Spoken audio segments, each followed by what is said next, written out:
তুমিও তো এমন হয়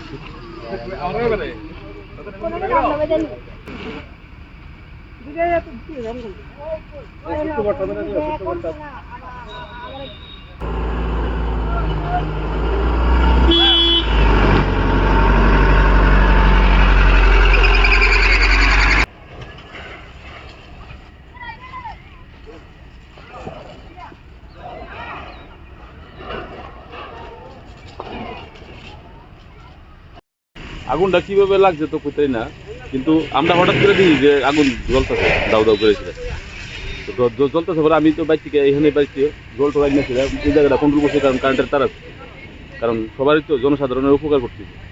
আমি না জল টল দিয়ে এসে নিবাইছি, নিবাই এসে কন্ট্রোল করতে পারছি না, এদিকেও নিবাই পারি না, এদিকে গেলে সেদিকে বন্ধ হয়ে যায়, এদিকে গেলে এদিকে বন্ধ হয়ে যায়। এরপরে দিয়া ওই ফায়ার সার্ভিসে ফোন করছি, তারা এসে ফোনে তারা কি ঠিক মতো সময় তো নাইছে? আইসে সঠিক সময় আছে, তারা 15 মিনিটের ভিতরে তারা জায়গাটার নাম জায়গাটার নাম নাগিছড়া হর্টিকালচার অফিস।